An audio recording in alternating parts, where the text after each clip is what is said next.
I'm Angela Sharp, and welcome to the Daily Mix. We were off for like a month and a half, and I am so happy to be back with you. I hate when we have to miss the show in that little summer break, but we are back now, and I'm so excited. We've got a bunch of great stuff to talk about, but first, I feel like I need to kind of show you what I was doing while I was gone. I was mostly just working my other jobs. One of those other jobs is working for the St. Louis Cardinals.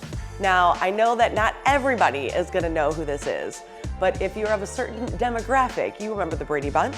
You probably remember Greg Brady. Well, Barry Williams, he came to a Cardinals game. Check this out. So excited about this. A lot of people tonight have called you Greg Brady, and you don't mind that, do you? Well, I like to when they call me Johnny Bravo or Mr. Bunch. Or Mr. Bunch. A lot of, look, we're showing some clips of you from back in the day there. To be famous from the age of what, like 15, all the way through now, that has to have been a wild ride for you. It's been a great ride, too. I really enjoyed it. I've enjoyed every part of it. I get to meet people. It's like having an extended family. And look at all the friends I've made. I've been taking pictures while we were waiting for you. I'm going to throw out the first pitch a little bit later and hopefully get it over the plate. And having a great time tonight. And then we're going to watch the Cardinals win. Now, he could not have been nicer. He goes on to sing for me. So we're gonna have the rest of that interview, the interview in full, up on the Daily Mix's Instagram and Facebook page later today. So make sure you're following the Daily Mix if you don't already. But, you know, I get to meet a lot of people at the Cardinals games. This guy who's gonna be on our guest today, he is one of the many people that I've met at the Cardinals games. His name is Alex Rich. He's a radio personality. He's a musician, which is how I met him. But he also has a podcast, Jews in the Lou. We're going to talk about that and so much more. So let's get started on today's Daily Mix.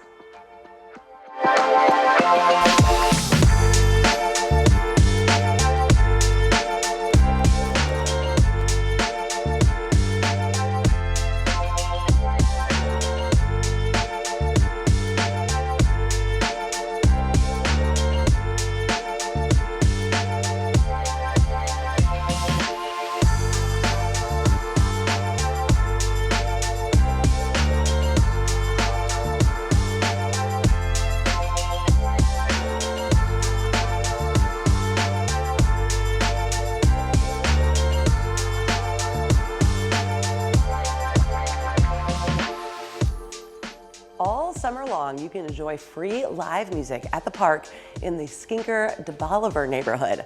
The Levitt Vibe STL Music Series, presented by Delmar Main Street, brings live music, vendors, local food, and a lot more to the park.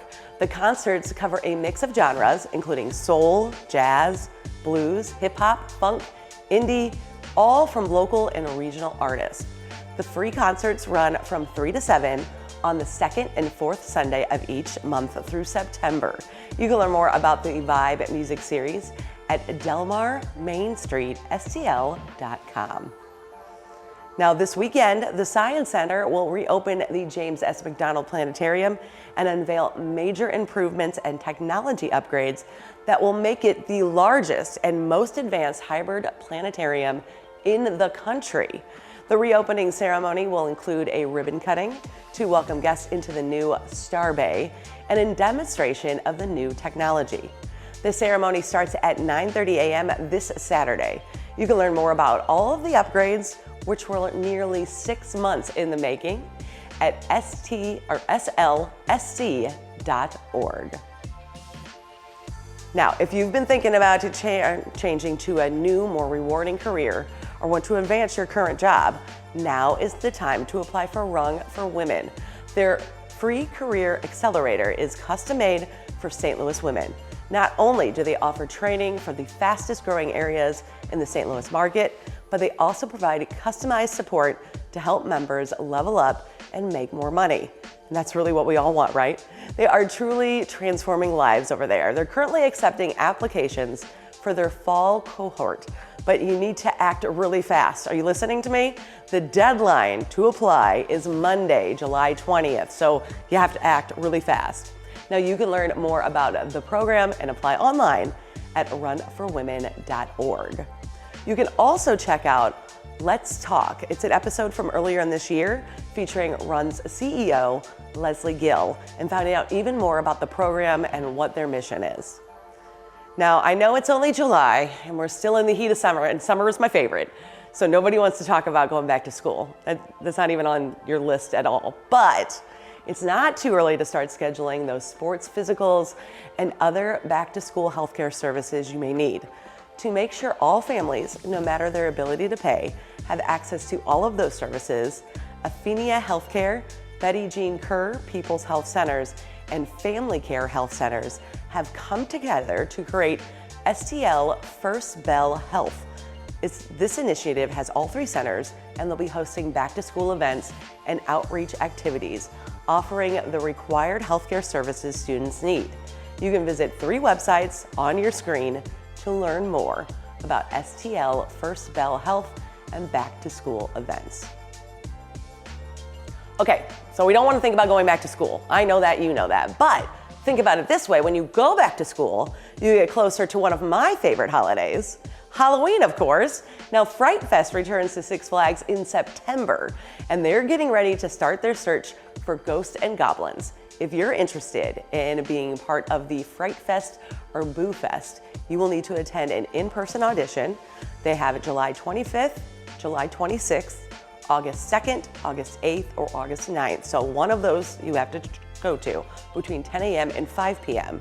No prior experience is needed, and age requirements vary by position. You can find more details and apply at mid-americaparks.enchantmentparks.com/jobs. It's on your screen because that was a lot of words right there. But I have loved Fright Fest. I love seeing all the characters, and they really get into it. And I always thought I could do it too because, I like to make a spectacle of myself. That's a lot harder than it looks. But if you are one of those people who thinks you'd be great at scaring people, you should definitely check that out. Now, you may have heard Forest Park turned 150 this June. STL TV's Aloha paid a visit to the award-winning park to see what makes it so special. Take a look.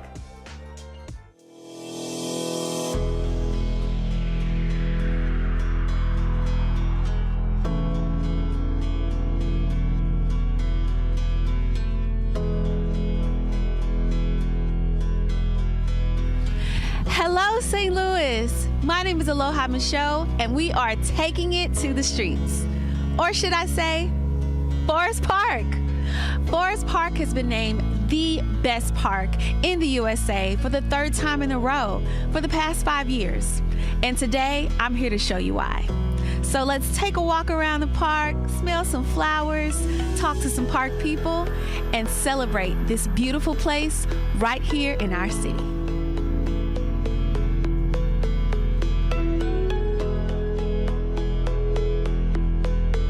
Here at Forest Park, and this is Dominic Jansky, the Director of Marketing and Communications here for Forest Park Forever. Dominic, I just wanted to talk to you about being the best park in the USA for the 3rd time in a row. How does that feel? It's really exciting and reaffirming for all of us. Our whole model is we exist to partner with the city and the community to help maintain Forest Park. Everybody takes such pride in taking care of this park and what it does for our community, so it's just reaffirming, and it puts a charge in our step for what we do every day. Let's talk about the new things that are coming to Forest Park. Let's talk about the Glade and also the 2 new entrances. Yeah, so there's 2 entrances that are being redesigned that are really kind of make more of a wow welcoming statement. One's on the east end by Kings Highway and the hospitals, and the other one's on the west end by WashU with the Lagoon Drive Skinker entrance. This will also increase the sort of mobility and access to paths that are at those entrances because they're both pretty heavily trafficked. And then of course the big one is the Glade, which is the 22 acres that includes Steinberg on the eastern end.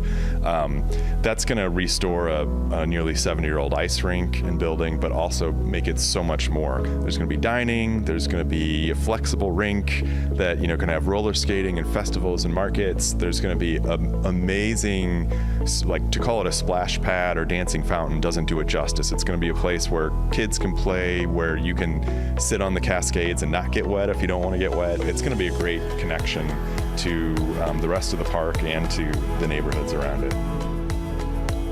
We're celebrating Forest Park being the best park in the USA, but also, what else are we celebrating, Dominic?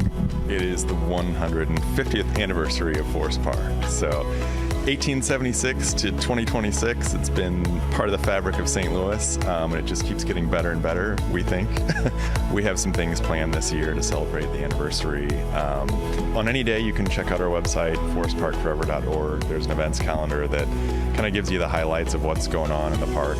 We're working on a park passport with the History Museum that's 150 things you can do in Forest Park. So that's just another way to just make sure that the park is welcoming, it's there for the community, and the community can take active support in celebrating 150 years here.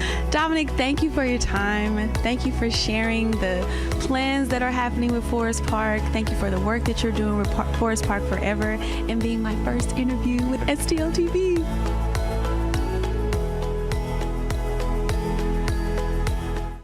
Her energy is contagious. You definitely need to check out Forest Park.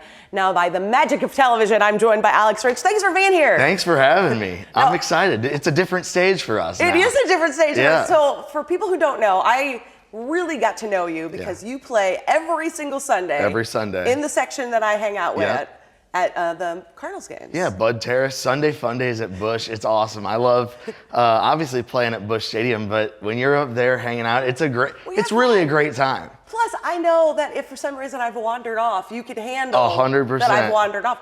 But sometimes, so you play sometimes acoustically. Yep. Sometimes you've got your cousin Harry. Yep. Sometimes you have four The people. whole band, right. Like, so what is this vibe? Yeah, so we pretty much do it all, and it kind of started actually coming out of COVID. It's not something I've done for like a super crazy long time, but looking for other things to do with time when I was trying to make a little extra money, whatever, and it just turned into what it is now, where we got the solo act, like you said, the duo, the trio, the full band. And it's just kind of grown into this. It depends what the vibe is, right? Like we can do a party, we can do a little rehearsal dinner, we can do a cocktail hour, it doesn't matter. But it's really grown into now, like being able to play at Busch Stadium, I think like for me is the ultimate venue in St. Louis, Absolutely it is. And I know that you've also played at the Enterprise Center. I have played for a blues game. So it's kind of snowballed into, I almost think of you as a musician more than a radio personality, and that's not really how it started. Yeah, it's honestly funny because a lot of my friends I don't even think know what I do. Like they're like, oh, I think Alex is a musician, or like he does something with the radio or whatever it is. So that's why it's like, I guess now I refer to myself as like a community personality type figure, where it's like, you need something, I'll figure it out. I'll figure out I could do it, exactly. Right? So I work in the radio industry and started doing a few things on air, which kind of led me to emceeing events and doing things like that around town. But I think for me, the music is, you always grow up and you either want to be like a professional baseball player or a rock star, right? Yeah. And like now I'm kind of, I guess, doing the best of both worlds because I'm a rock star at Busch Stadium in my mind, right? Like that's the best part. Well, yeah. And you've got a lot of regulars who come up to our section to see you on Sundays. They're like, oh, Alex is here, cool. Yeah. There's that one guy who brings you a beer every time on the button. His name's John. He is right on it. Yeah, it's cool because I would have never thought in my wildest dreams that like I would be someone that people like put on their calendar. They're like, Sundays we're going up to the Bud Terrace, we're hanging out and we're gonna listen to some music and hang out with both of us up there as well. But it's awesome. I mean, it's really become much more than I would have ever imagined. And I guess, I play a lot of cover songs and the stuff that people like to hear, the stuff that people know that they can sing along with and things like that. So, creating a vibe that people know and that they like and enjoy. And, I always say, I don't think I'm that great, but if Busch Stadium, if they keep having me back, then I'll take that as passing the test. Maybe I'm doing pretty good. Yeah. Well, I thought that was awesome. And then I heard about this Jews in the Lou podcast. Yep. You've done it for a little over a year now. A little over a year now. And do you want me to talk about how it started? Is that I would love for you to tell me how it started, because then I want to get into some of these bigger guests you've had on. Yeah, so it started, I host it with my friend Ben Paremba, who owns several restaurants around town. And we started it last Hanukkah where we were like, let's figure out a different way to celebrate Hanukkah that really nobody has done before, and make it more of like a public setting where we're in front of people's eyes, because I feel like a lot of people just assume Hanukkah is always during like Christmas time, Sure. right? And it's around that same time of the year, but it's off of the Jewish calendar. So we lined up 8 guests, and we just sat down at Deli Divine, he owns over there off of Del Mar, and we were like, this is cool. Let's just have normal conversations with normal Jewish decision makers or influential Jewish individuals in town. Let's talk to them and let's record it and kind of do like a quick mini series podcast. 8 days, we released one each day. 8 days for the 8 nights of Hanukkah. Yep, exactly. Okay. And then it really turned into something way bigger than we ever thought, because people enjoyed it. They were like, hey, are you going to keep doing this? And so it turned into, we do 2 a month. We usually invite the guest out, sit down at the deli, have a bagel, coffee, and it's more of a, it's really like an unprepared, segment where we just let the guests talk and let the guests kind of lead the conversation as far as like, tell us who you are, tell us like the important things to you. And so it's been awesome. Why did you feel it was important to get, I'm going to say, Jewish voices out into more the broad spectrum? That's a good question.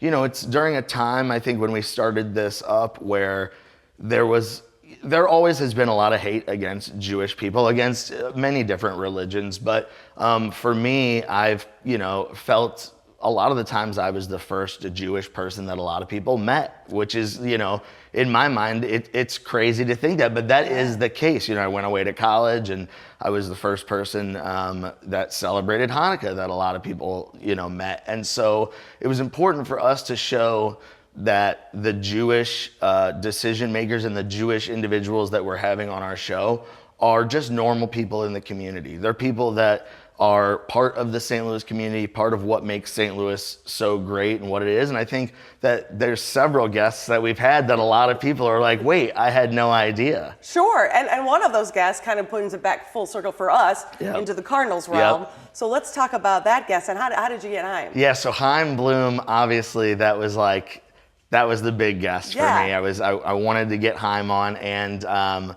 so we were working on it for a while, but Chaim Bloom, the name Chaim, it means like l'chaim is to life. And so, but I think a lot of people didn't realize that Chaim Bloom is Jewish. I was gonna say, like, I don't think I realized half of your guests were Jewish, or yourself, until you had Jews in the Lou, and I was like, oh, he must be Jewish. Yeah, exactly. But it was awesome. So Chaim came in, we sat down at the deli, we talked, and he is like exactly who you see on the camera, exactly who you see in person. Chaim, and he's just such a good person, and for him to talk about his story and tying it back to the St. Louis Cardinals and what the Cardinals mean to this community, I think that, helped shed a lot of light on our podcast and what we do, because again, there were a lot of people that had never even heard of Jews in the Lou. And I think, when you asked me about it and we were talking about it on the big screen at the stadium, it was funny because a lot of people within the Cardinal organization, from my understanding, then were like, wait, I want to hear this, and then went and listened and heard the conversation, and he really is just like, he's the best. But, he's just one of a lot of... Yeah, let's talk about some of the other guests that you've had on, because I know there's a lot that you wanted to highlight and kind of talk about. That's just the one that kind of brought me to your podcast. Sure. It's ranged anywhere from, we've had Josh Schertz, the SLU men's basketball coach, on. We've had attorneys like Scott Rosenblum on. We've had Michael Steinberg is a big supporter of our podcast, and Michael Steinberg does a lot within the community. He's working on downtown Chesterfield right now, and he does a lot as far as giving back to the Jewish community. We've even had people outside of St. Louis on. We are, at this point, me and Ben are the Jews in the Lou. And so we're like, as long as that part stays consistent, then we can kind of expand a little bit. But we had the creator of Everybody Loves Raymond, Phil Rosenthal, on. And it was awesome. We did a conversation with him because he was coming to St. Louis to do a show that he was looking to promote, but they came to us and they had heard about the podcast as well. So we had a conversation. Coaches like Bruce Pearl, legendary college basketball coach, but so many different people.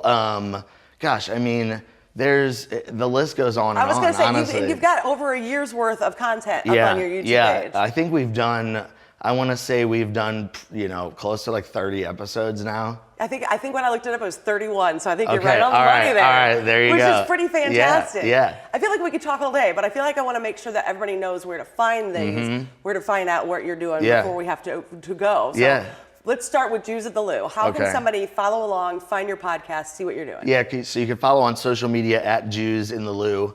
On YouTube, you can watch the full interview there, video interview, and then we're available on Spotify, Apple Music, anywhere you listen to your podcasts. I mean, you really took this and broadened it out. That's fantastic. Yeah, so it's like, nobody has an excuse not to at least be able to find a way to listen. So absolutely. And the thing about that is it's completely unedited. It's completely done just straight through, no cuts. Which is cool. It gives it kind of that authentic feel to it. So, and I think that's important, especially if we're trying to learn more about whoever's on the show. Exactly. At Jews in the Lou. Okay, and then obviously I said it's most every Sunday you are up in the Budweiser Terrace hanging out with me, playing music either by yourself, with a duo, with a trio, with a foursome, who knows? Yep. So anything I do by myself really is usually arich314 on Instagram. But then Alex Rich Music, we post all the gigs we do throughout the year, and we play anywhere, like I said, like you said, from Busch Stadium out west to different big events in town, and so Alex Rich Music's where you can find all the information for that, and hopefully this keeps growing a little bit, and people will see us out and about at some of the big events around town. I think they definitely will, and we're going to play a little of what Alex plays when he's a musician for you at the end here, but I did want to make sure we got all in. Thank you so much for coming. Thank you. I'm so happy you were here. So Alex made coming back to work so much great.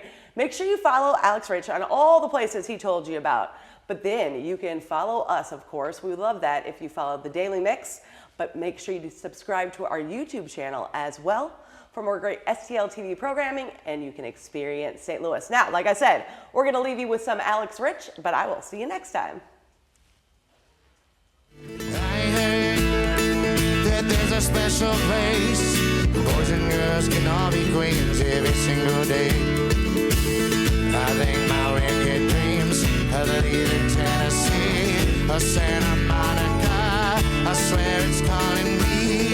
Will make my mama proud. She's gonna cause a scene. She sees her baby girl. I know she's gonna scream. Dad, what have you done? You're a pink pony girl, and you dance at the club. Oh, mama, I've just had fun on the stage of my years. Is where I belong.